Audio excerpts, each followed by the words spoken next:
This is All Ears.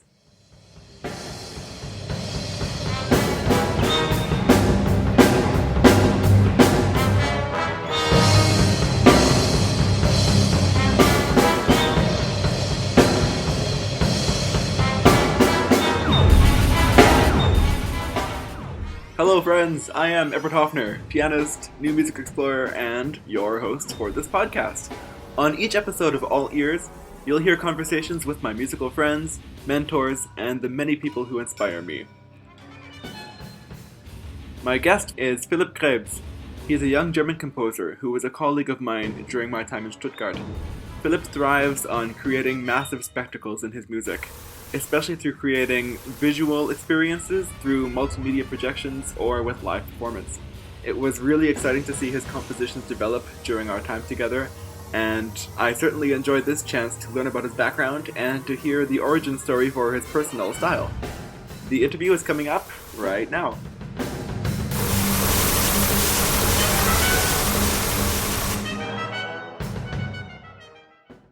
Philipp, welcome to All Ears and thank you for joining me. Yeah, thanks for having me. My pleasure. Where are you from, Philipp? Yeah, originally I'm from Neustadt an der Weinstraße, which is in Rheinland-Pfalz. Mhm. It's the next biggest city you could know is Mannheim, so it's 30 kilometers from Mannheim to there. Yeah, and I was born there and I grew up in a little village near to this town I just mentioned. Yeah, so it was like this. And how did you start in music? So you could say in my family there's no real strong musical background. So okay, there's my mother who used to sing in the choir frequently, but the first contact I got with music was because of my parents in that case, because I was sent to an early musical education course when I was 4 years old.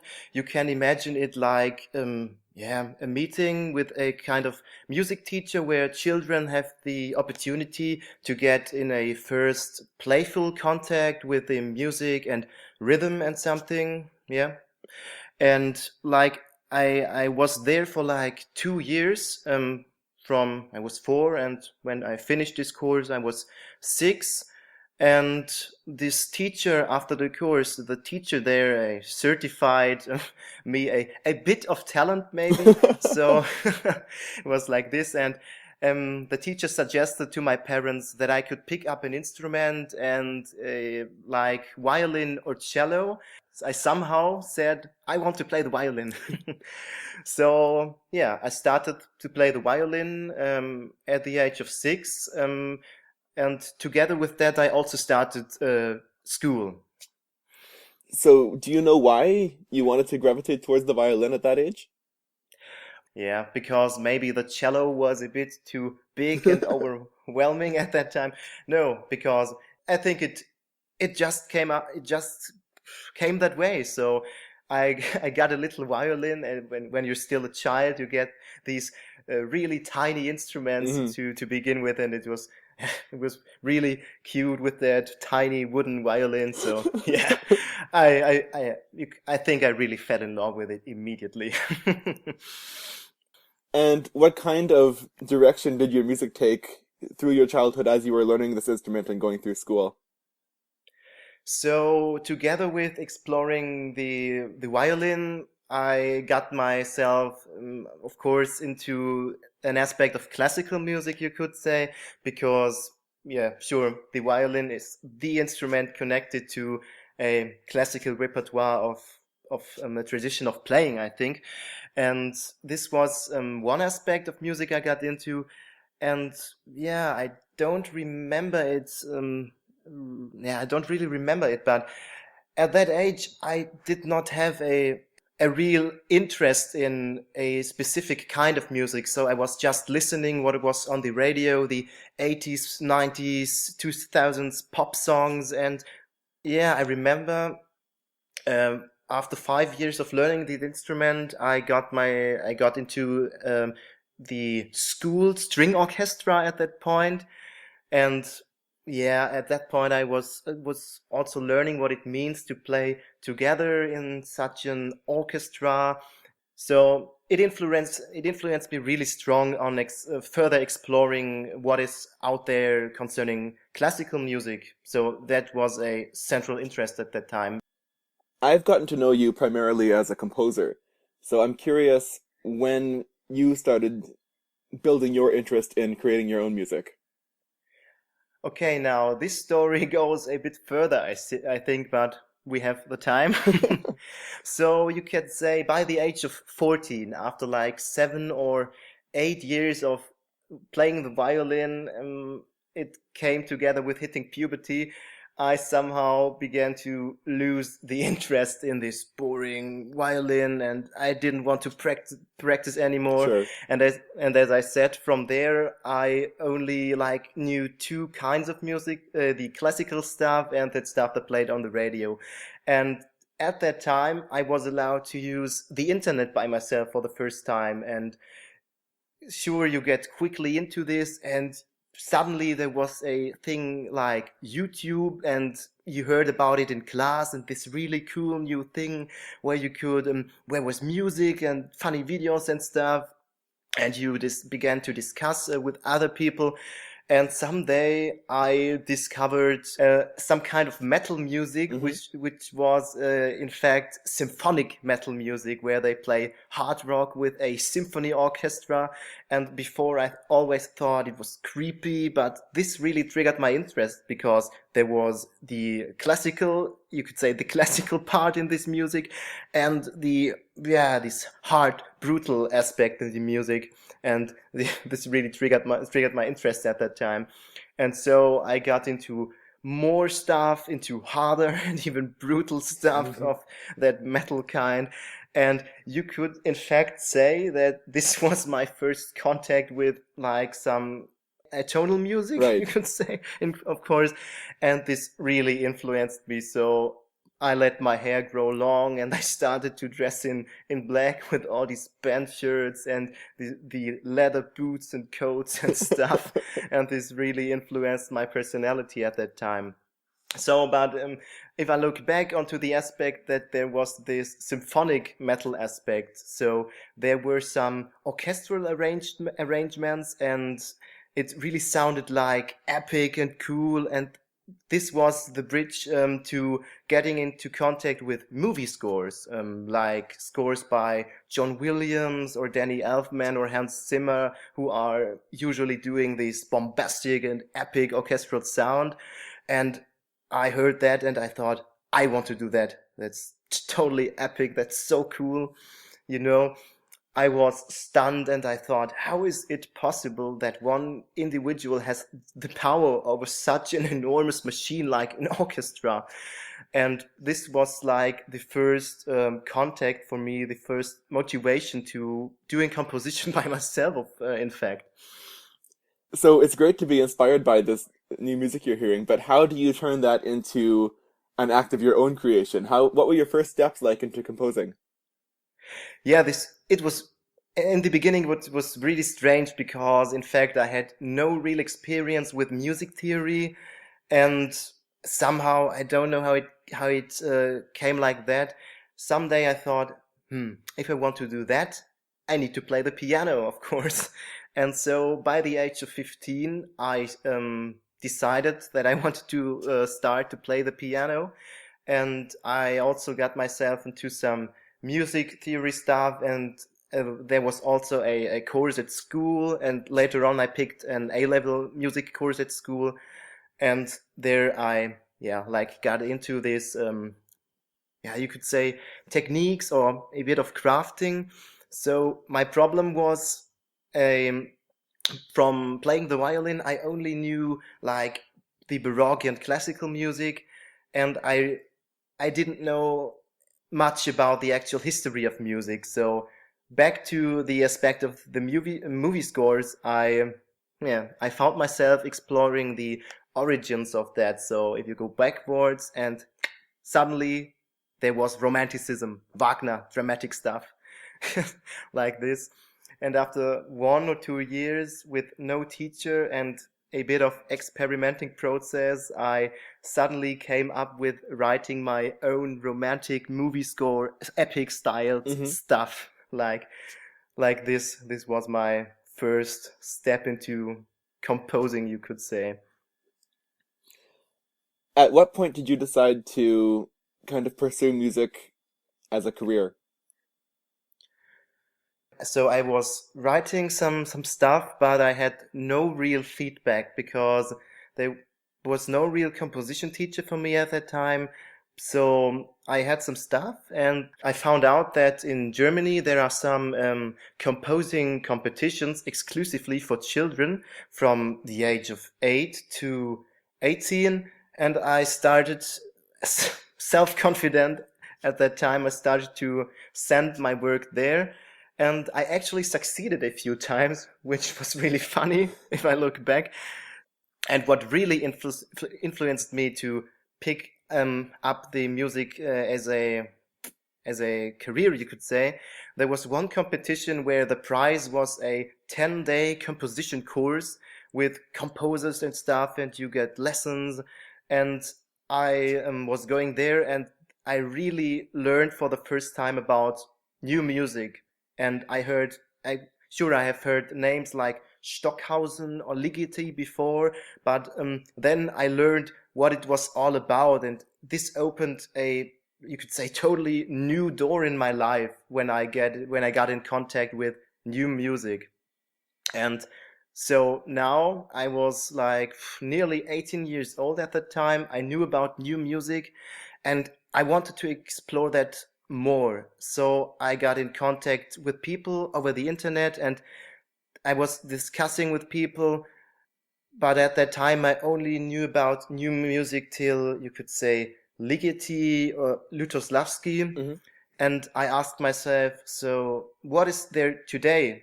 Because I don't think that it has stopped, this new music thing. Sure. So in early 2013, I went to Hamburg, and there was a little festival for new music, and I got in contact with works, for example, by Johannes Kreidler or Martin Schüttler, in fact, that was played there. And I was really fascinated because these guys were not only using instruments, and they were using other stuff like the creepy electronic things and stuff. And I thought, I'm not able to do this right now, but I really want to learn it.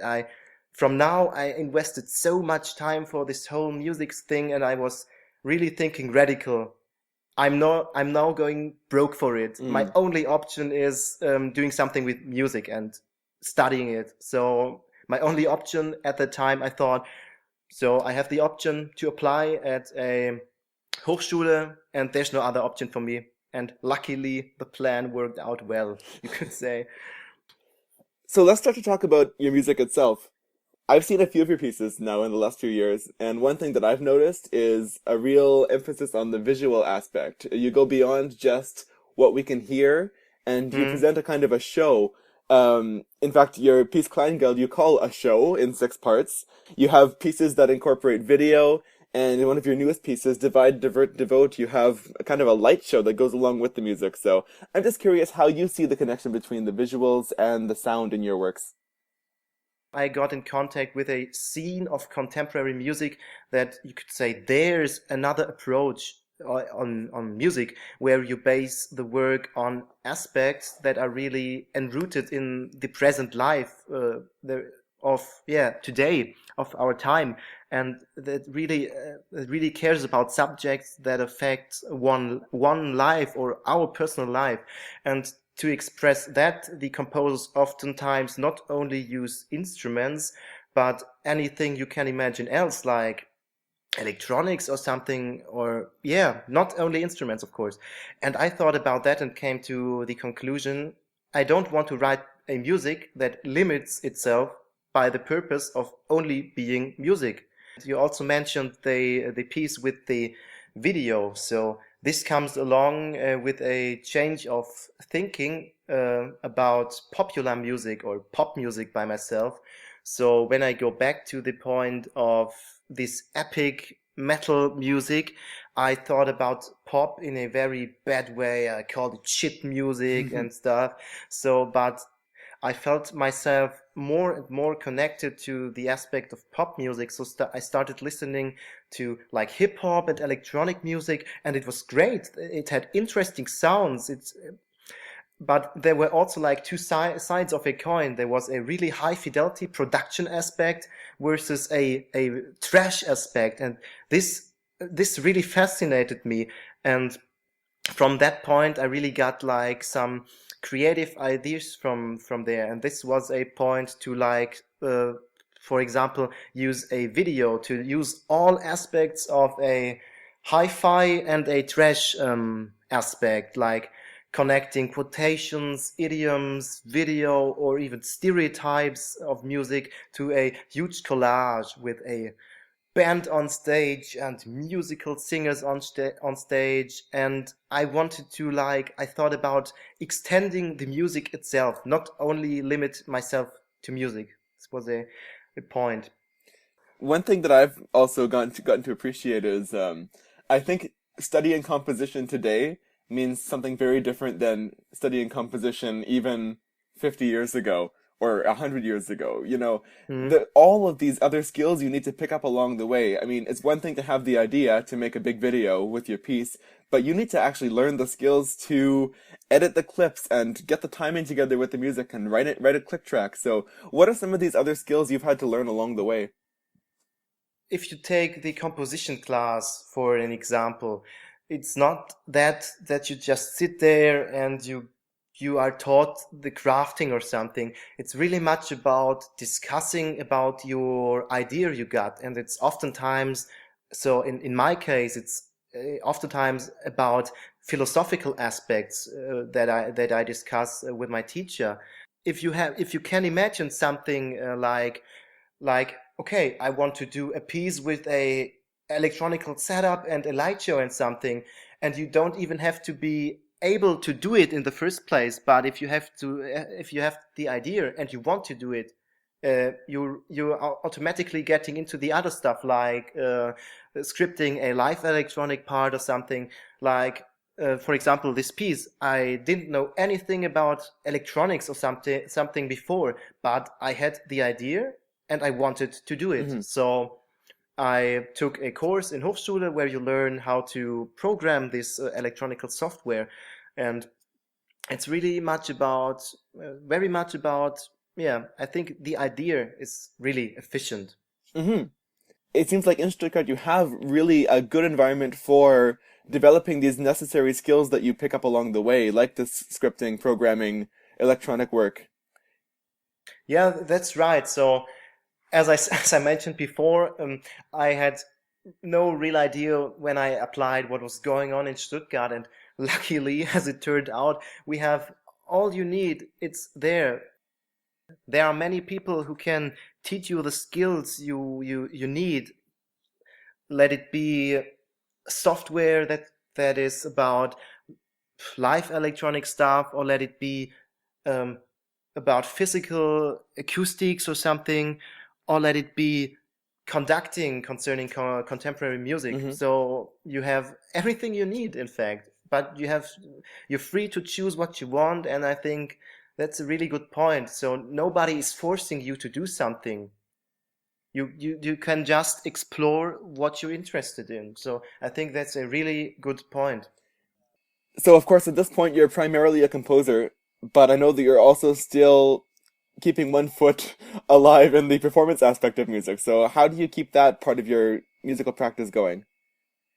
Yeah, it's really funny because you could say I'm writing on two tracks concerning that. So as I already mentioned, I started out playing the violin, and at the point where I was saying I don't want to play it anymore, I'm going now to start piano and musical theory and something like that. I I stopped to play classical pieces on the violin, but I didn't stop to play the violin, and this was because at the age of 8, I joined a in my hometown. I joined a local Boy Scout group. you could say it's kind of a tradition in the German Boy Scout context that you make music and sing there with your friends as well. It goes like from traditional German songs you sing on the campfire or something like that with guitar, but in this context I got in contact with traditional Irish music, Irish tunes music, and I kept playing that on the violin. And in that context, I also taught myself somehow to improvise on the violin, in this jazzy, traditional Irish influenced style. And so my friends in this Boy Scout group, we all grew older. At such meetings, I met 4 other people who were as well into that kind of, you could say, traditional folk music. And we got together like 2 years ago, and we started to form a band. And we're all coming from different cities, and there's a huge distance between us. I mean, I'm at Stuttgart, and another person is at Berlin. So it's really difficult sometimes to see each other, but we somehow managed to keep that up. And like each month we meet for a weekend, and we come together and play together at a location we choose. And suddenly we started to write own songs in this folk, chanson, pop music, melange genre. Now we're like a bit established in that scene as a band, and we frequently ask to play at events. We even play at weddings or something like that, and we even managed to do little tours. Like this summer we had a 3-week tour where we went all over Germany and played music in clubs or bars, and oftentimes to get money for the finances of the tour, we play music in streets of cities for the public, and it's really cool, and it's really fun. So we have a recurring segment on the show where we thank the people who have helped us get where we are today. So I call it the Mr. Rogers People Are Wonderful moment. So did you have somebody in mind for who's helped you get to where you are today? Yeah, in first place, it's absolutely my parents who somehow had the crazy idea of sending me to this music educational course when I was still a child. So if that hadn't been the case, I don't think I would be so connected to music or even studying it. And the second person would be my violin teacher, who never gave up on me, who always said I had to keep it up if I want to succeed as a musician. And I think it really influenced me somehow. I really have to thank these people who supported me from early on, who have been the reason for why I'm doing actually it. You mentioned earlier that there were some moments where you were looking like you wanted to quit, or you were sick of practicing and you wanted to stop. How did your parents and your teacher kind of keep you in music land?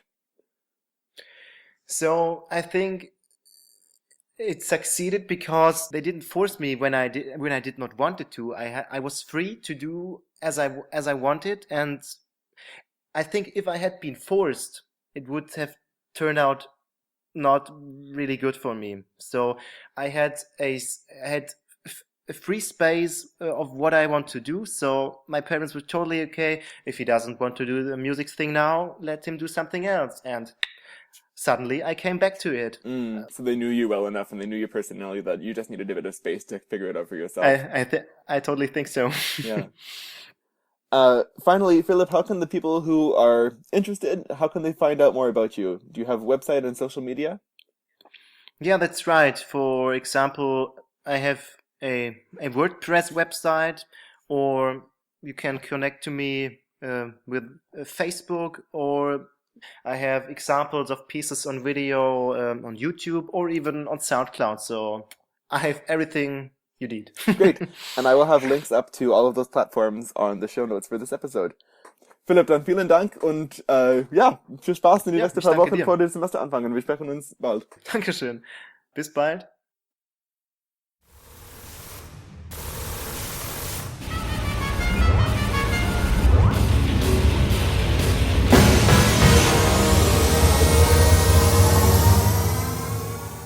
Well, friends, we have done it again. We have reached the end of yet another episode of All Ears. Thank you so much for tuning in. If you weren't aware, I just experienced a bit of a massive computer failure last week, and I really had to scramble to try to get back on schedule for this podcast. I'm quite sorry for the delay. To help ease your pain, I'll be releasing a little bonus episode later today to thank you for sticking with me through the great computer crisis of 2015. You can follow me on Twitter at evhopf, that's EVHOPF. You can follow the show at This Is All Ears. If you like the podcast, you can subscribe through iTunes or Stitcher, and you'll never miss an episode. And if you really like the podcast, you can help out by recommending All Ears to your friends and by leaving a review. We've got some really exciting episodes coming up towards the end of 2015. Thank you, as always, for sticking with me, listening to the podcast. This is All Ears. We will be back in October.